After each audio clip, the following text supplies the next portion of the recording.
करीब 40 अंकों पर इस वक्त सेंसेक्स निफ्टी आपकी स्क्रीन पर करीब 8623 का क्लस्टर यहाँ पर है। आइए देखते हैं वायदा कारोबार के आंकड़े क्या कहते हैं। देखिए कल हमने जो जी बिजनेस की स्ट्रेटेजी ली थी, हमने 85, 80, 85, 75 का स्टॉप लॉस रखा था और ये भी कहा था कि देखिए ट्रिगर होने के चांसेस हैं। अगर आप लॉन्ग होल्ड कर रहे हैं, आपकी 8620 के आसपास की लॉन्ग है, पर यह भी कहा था कि जाते जाते अगर 85-30, 85-40 के आसपास निफ्टी मिल जाए तो लेते जाइएगा। अब आप देखिए जरा एफआईएस के आंकड़े, जरा प्लीज एक बार फिर से शुरू से आइए। कैश मार्केट में उनके कमिटमेंट्स को देखिए, आप उनकी तरफ से कोई कमिटमेंट में कमी नहीं है। कल भी अगर आप देखें 500 करोड़ रुपए की बाइंग उनकी तरफ से कैश मार्केट में आई, लगभग 650 करोड़ रुपए की सप्लाई आ रही है डीआईएस साइड से, घरेलू संस्था कहते हैं, 801 करोड़ की बिकवाली। फिर अगर सेगमेंट वाइज इनके कामकाज को देखें, एफ&ओ कारोबार को देखें, 976 करोड़ की बिकवाली। मैं समझाता हूँ एग्जैक्टली क्या हुआ। देखिए इंडेक्स उन्होंने थोड़ा बहुत अनवाइंड किया, बहुत नहीं, 32 करोड़ रुपए का सिर्फ, लेकिन इंडेक्स ऑप्शन में उनकी तरफ से अगर देखें लगभग 431 करोड़ रुपए की खरीदारी थी। स्टॉक फ्यूचर्स उनकी तरफ से अनवाइंड हुआ है कल, थोड़ा सा लॉन्ग अनवाइंडिंग हुई है, लेकिन याद रखिए इंडेक्स पे बहुत प्रेशर उनकी तरफ से माउंट अप नहीं हो रहा है अभी। और इसीलिए अगर इनफैक्ट देखिए मैं 8500 के पुट राइटर को देख रहा था, ठीक है 8500 का पुट का प्रीमियम कल 100 तक चला गया, लेकिन मैंने री एंट्री इसलिए करी क्योंकि अभी भी 8500 के पुट में जो आउटस्टैंडिंग हुआ है वो 44 लाख का खड़ा है। 8475 सबसे क्रिटिकल लेवल था, 8580 के वॉलेट होने के बाद। देखिए मैं आपको इसलिए कह रहा हूं कि इस सिस्टम से बाहर मत निकलिएगा और एक सोच बना के चलिए, क्योंकि अगर आप आर्ली को देखेंगे, डेली को देखेंगे ना, थोड़ा सा कंफ्यूज हो जाएंगे।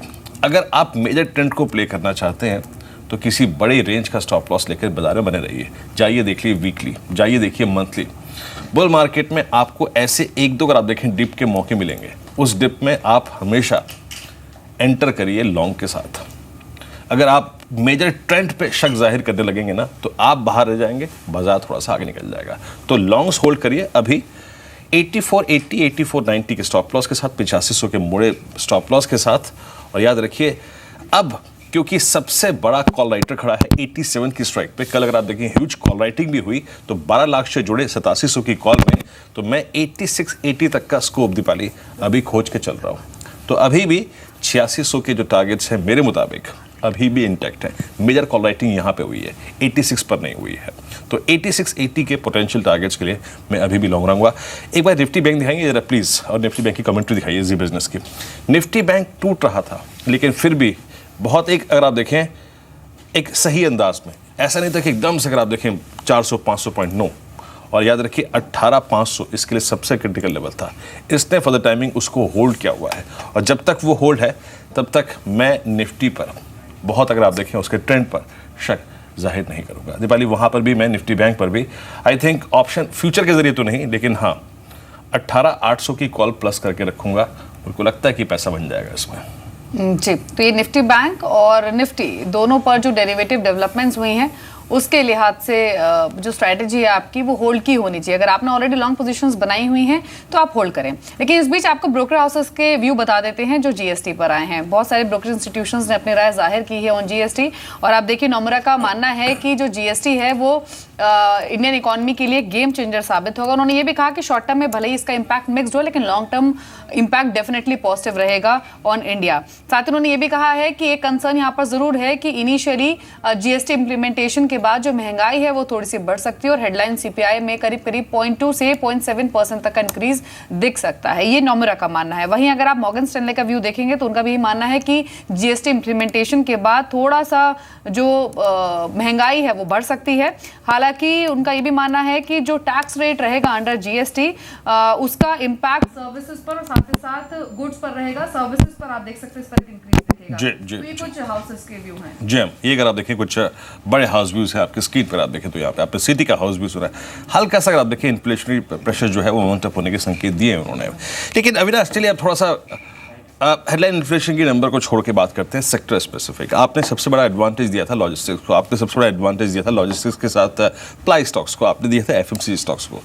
एफएमसीजी ने जो शानदार प्राइस परफॉर्मेंस अगर आप देखें लास्ट वीक दिखाई, इस हफ्ते दिखाई। आपकी टॉप पिक्स अविनाश इस वक्त एफएमसीजी स्पेस में क्या है? ITC, HUL, Marico, Dabur, Britannia, Emami, इनमें से आप क्या लेकर चलना चाहेंगे इस वक्त? आई थिंक मैं समझता हूँ कि वीरेंद्र एफएमसीजी स्पेस में हमको इमामी काफ़ी पसंद है। इनफैक्ट ऐसे चैलेंजिंग पीरियड में कंपनी ने करीबन 6.7% का वॉल्यूम ग्रोथ मेंटेन किया है और हमको लग रहा है कि जिस प्रकार का प्रोडक्ट बुके है इनको कंपटीशन पतंजलि से लीस्ट है और यहाँ पे वॉल्यूम ग्रोथ सस्टेन होती है तो डेफिनेटली इनको फ़ायदा होगा। मेरे ख्याल से एफएमसीजी स्पेस में सबसे बड़ा फ़ायदा डेफिनेटली बड़े प्लेयर्स जैसे गोदरेज कंज्यूमर, हिंदुस्तान यूनिलीवर इनको भी होगा, बट इमामी में डेफिनेटली प्राइस पॉइंट और वॉल्यूम ग्रोथ देखते हुए यहाँ पे भी थोड़ी सी अपसाइड बाकी है। जी, तो ये कुछ चुनिंदा स्टॉक्स हैं जो कि बताए अविनाश ने जीएसटी के लिहाज से, लेकिन कॉर्पोरेट इंडिया डेफिनेटली इस डेवलपमेंट से बहुत खुश है और कल इस बिल के पास होने के बाद बहुत सारे कॉर्पोरेट्स के साथ हमारी बातचीत हुई। क्या मानना है यहाँ पर कॉर्पोरेट इंडिया का या फिर क्या रिएक्शन है वो भी सुन लेते हैं। From a payment perspective, initially today when we look at all the taxes that we pay, इतने सारे taxes हैं, which is in the form of tech octroi, which is in the form of local sales tax, which is in the form of various other things. अगर ये सब की total हम if we were to take, I don't think the rate is going to be very low.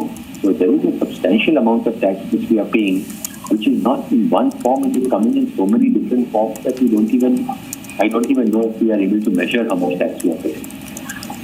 So long as the implementation doesn't result in a significant increase in that tax level, it is fine.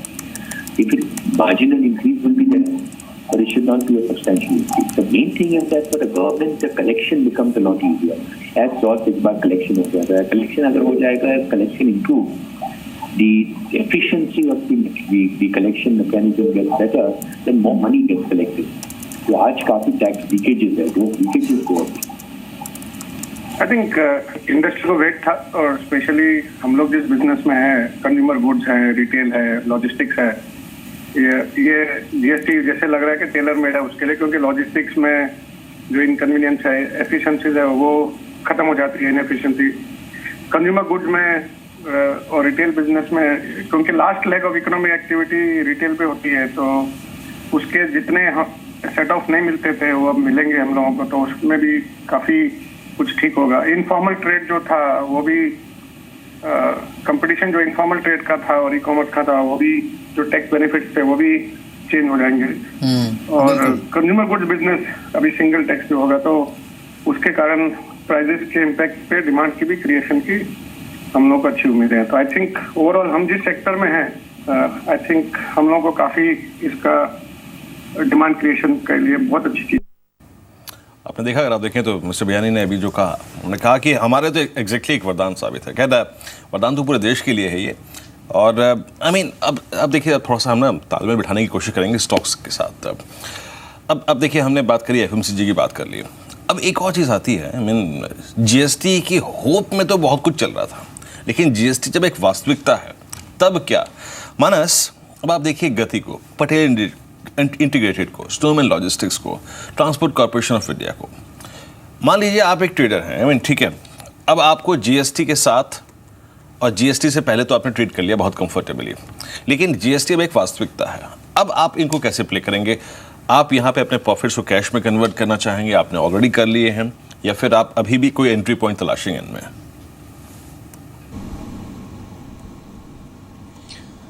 देखिए, जहाँ तक बात short term trend की है, ऐसा लगता है कि पिछले 2 दिनों में शॉर्ट टर्म में एक प्रॉफिट बुकिंग जरूर देखने को मिली और पैटर्न को देख के ऐसा लगता है कि शायद एक छोटा सा करेक्शन हमें देखने को मिलेगा। अगर आप गति की बात करें तो वहाँ ऐसा लगता है कि शायद यहाँ से 10 से 12 रुपए या 15 रुपए तक का करेक्शन हमें देखने को मिलेगा। शायद वापस हमें 50 डे मूविंग एवरेज भी देखने को मिले, जो कि 160 रुपए के आसपास है। तो अगर अगर आप बात करिए 2-3 महीने पहले, तो अगर लॉन्ग किया है तो बिल्कुल यहाँ पर एक बार प्रॉफिट बुक करके थोड़ा सेटल होने देंगे, करेक्शन होने देंगे, क्योंकि एक रैली के बाद, करेक्शन के एक डिप होने के बाद ही फिर से बाइंग करनी चाहिए। तो मैं समझता हूँ कि शॉर्ट टर्म में एक बार प्रॉफिट बुक करना चाहिए, बट जो मीडियम टर्म ट्रेंड है, अगर आप 2 से 3 मंथ या तो 6 to 8 मंथ्स की बात करते हैं, वो मैं समझता हूँ कि अभी भी पॉजिटिव है गति में। जब तक स्टॉक 200 दिनों के मूविंग एवरेज के ऊपर ट्रेड कर रहा है, 150 रुपए के ऊपर ट्रेड कर रहा है, मैं समझता हूँ कि हर डिप पे खरीदारी करने के मौके ढूंढने चाहिए, बट अपना निवेश का जो समय है अब वो शॉर्ट टर्म के लिए नहीं, 6 से 8 महीने के लिए रखना चाहिए। तो गति को हर डिप पर आप खरीद सकते हैं, ऐसा मानस मानते हैं, और आज गति के नतीजे भी आने हैं, नजर रखें स्टॉक पर आप। खबरों वाले शेयर्स भी आप देख लीजिए एक बार, आज कैडिला पर नजर रखें। इनफैक्ट दबाव स्टॉक पे शायद आज हावी हो, क्योंकि जो नंबर्स आए हैं वो वीक रहे हैं। जो कंसोलिडेटेड मुनाफा है कैडिला का वो 460 करोड़ से घटकर 360 करोड़ आया है, और तो जो कंसोलिडेटेड सेल्स हैं वहां भी डिप देखा गया है।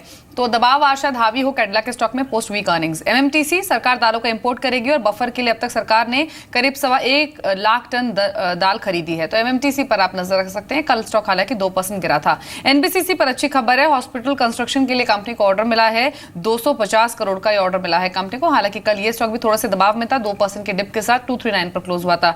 और एक स्टॉक आप देख लीजिए पुंज लॉयड का। यहाँ पर अच्छी खबर है कि पीएल इंजीनियरिंग ने यूके की कंपनी में हिस्सेदारी $20 लाख में बेची है, और पुंज लॉयड की सहयोगी कंपनी है पीएल इंजीनियरिंग। तो डेफिनेटली यहाँ पर फंड्स आते हुए दिखेंगे इस डील के बाद, तो पुंज लॉयड पर भी आप नजर रख सकते हैं। ब्रजेश सिंह भी हमारे साथ मौजूद हैं।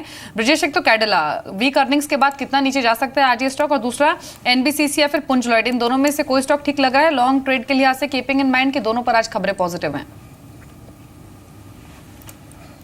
देखिए, पहले हम कैडिला की बात करते हैं। द स्टॉक समवेयर अराउंड 300 से जो मूवमेंट देखा वो समवेयर अराउंड 377 378 तक गया। 200 दिन का सिंपल मूविंग एवरेज की वैल्यू 349 के आसपास में आती है, और उसी के नीचे ये बंद हुआ है। प्रोबेबिलिटी तो ऐसी लगती है कि चांसेस हैं कि इसमें और ड्रिफ्ट नीचे की तरफ होगा। Till stock is been trading below 360 was a major support, it should not have broken that level. 360 के नीचे ट्रेड कर रहा है, तो आप उसका स्टॉप लॉस बना के चलिए। इमीडिएट बेसिस पे 335 332 का एक सपोर्ट जोन निकल के आ रहा है। अगर वो उसको वॉयलेट करता है तो stock can go all the way to 310। तो मेरी सलाह तो यही रहेगी कि मौजूदा सर पे या कोई उछाल आता है तो आप बेचिए, 360 का स्टॉप लॉस लेके चलिए।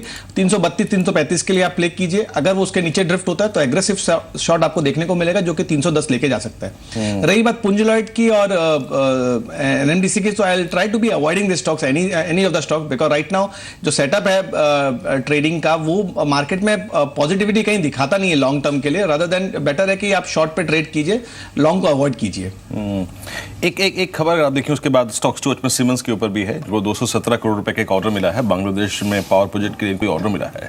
लेकिन सीमेंस अगर आप देखिए पिछले 2 दिन से काफ़ी परेशान था, और स्टॉक अच्छा खासा रिट्रेस हुआ। आप देखिए आपकी स्क्रीन पर ये स्टॉक कहाँ से कहाँ आ गया, ऑलमोस्ट 1350 ट्रेजेक्ट्री से करीब 1245 पे।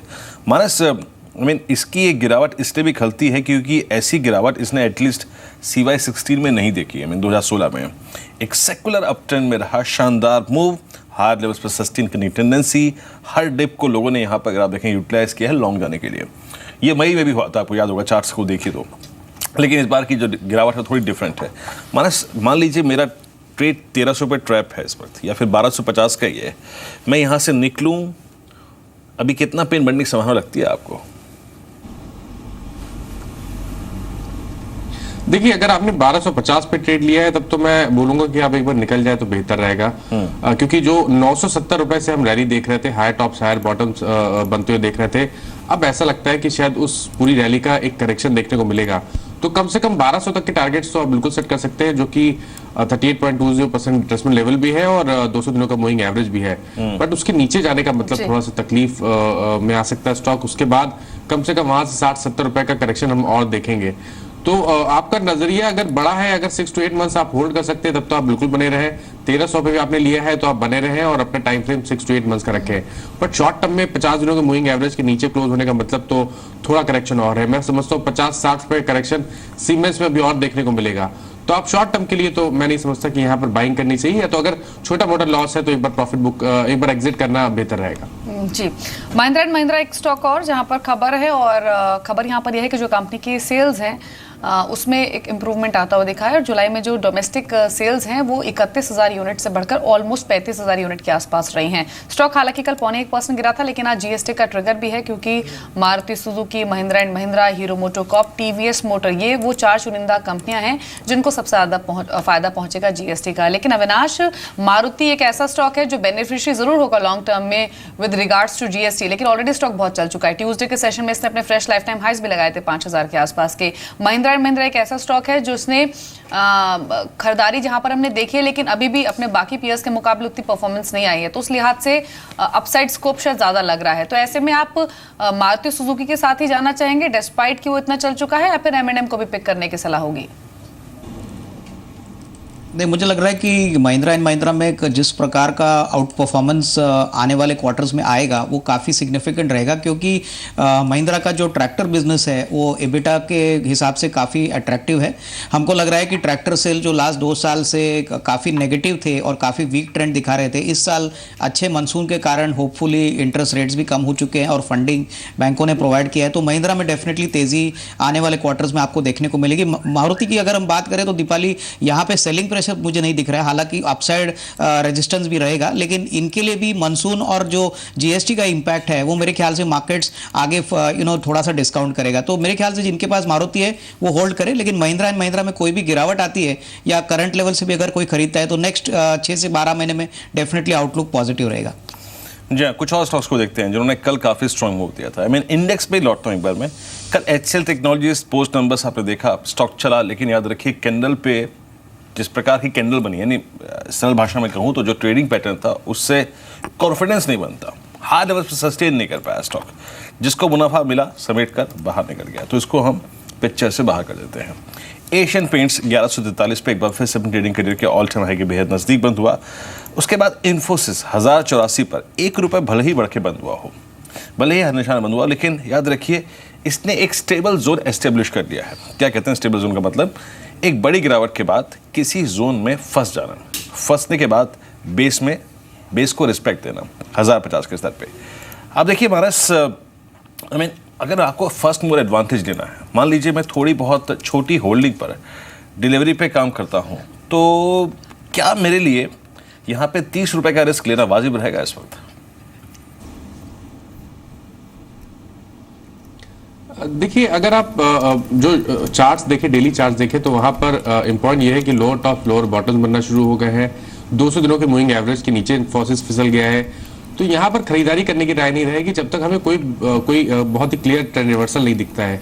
मैं समझता हूँ अगर आप शॉर्ट टर्म ट्रेडर भी हैं तो भी आपको 1100 का इंतजार करना बेहतर रहेगा। 1100 के ऊपर अगर स्टॉक निकलता है तब तो आप ट्रेडिंग कॉल ले सकते हैं जिसमें आपके टारगेट करीब 1140 रहेंगे, बट वहां पर भी मैं समझता हूँ एक बार प्रॉफिट बुक करना बेहतर रहेगा। मैं समझता हूँ कि इन्फोसिस में अभी और करेक्शन, डीप करेक्शन देखने को मिलेगा। ये कहीं ना कहीं 970 या 980 के लेवल्स आने वाले टाइम में दिखा सकता है, इसलिए कॉशियस रहना चाहिए। ट्रेडिंग अगर आप कर रहे हैं तो स्टिक स्टॉप लॉस के साथ करिए, और अगर आप ट्रेडिंग करना चाहते हैं तो 1100 के ऊपर ही करें। अविनाश, मैं 2-3 स्टॉक्स पर और आपके कमेंट्स लेना चाहती हूँ। कल के सेशन में आपने देखा होगा कि जो हैवीवेट स्टॉक्स यानी एक्सपेंसिव कैटेगरी के स्टॉक्स सर, जिन्होंने ऑलरेडी बहुत स्ट्रांग मूव दिया था। इनफैक्ट अभी टुडे ट्रेड का वक्त हुआ है, टुडे ट्रेड जान लेते हैं, उसके बाद अविनाश से कमेंट लेंगे कुछ स्टॉक्स पर। एक ऐसा स्टॉक जो हर रोज हम आपको बताते हैं इंट्राडे के लिहाज से, तो रुक कर लेते हैं टुडे ट्रेड का।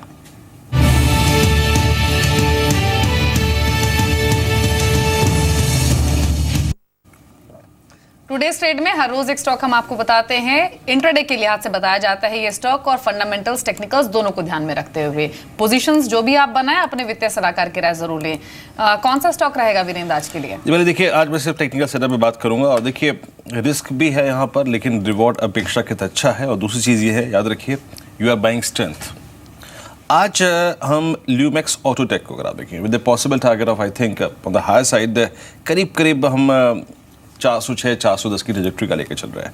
देखिए इसको अगर मैं डेली चार्ट्स पे देखूँ दीपाली, अगर आप डेली चार्ट्स पे देखें, एक्सट्रीम स्ट्रेंथ, हायर लेवल्स पर सस्टेन करना, जुलाई के आखिरी हफ्ते में गैप अप ओपनिंग, गैप्स को सस्टेन किया, थोड़ी टर्बुलेंस आएगी 420 पर, लेकिन याद रखिए 420 मैंने इसीलिए अपना टारगेट रखा है। क्यों? क्योंकि वो दिसंबर 2006 का हाई है। Strong momentum, strong delivery volumes, आप देखिए पिछले 2 दिनों से जोरदार ट्रेडिंग वॉल्यूम्स है, तो इस स्टॉक को नजर रखिएगा। आई थिंक मैं विषय को थोड़ा चेंज कर रहा हूँ, और टुडे स्टेट आपकी स्क्रीन पर ल्यूमैक्स, लेकिन इस पर जीएसटी बिल पास होने के इनफैक्ट संदर्भ में बातचीत करने के लिए हमारे साथ मिस्टर राकेश बियानी हैं। मिस्टर बियानी, गुड मॉर्निंग, कार्यक्रम में स्वागत है सर। आई थिंक इस बड़े टैक्स रिफॉर्म्स को सर हम काफ़ी साल से सुनते आ रहे थे, फाइनली आपके साथ खड़ा है जीएसटी। पहली प्रतिक्रिया सर आपकी इस पर?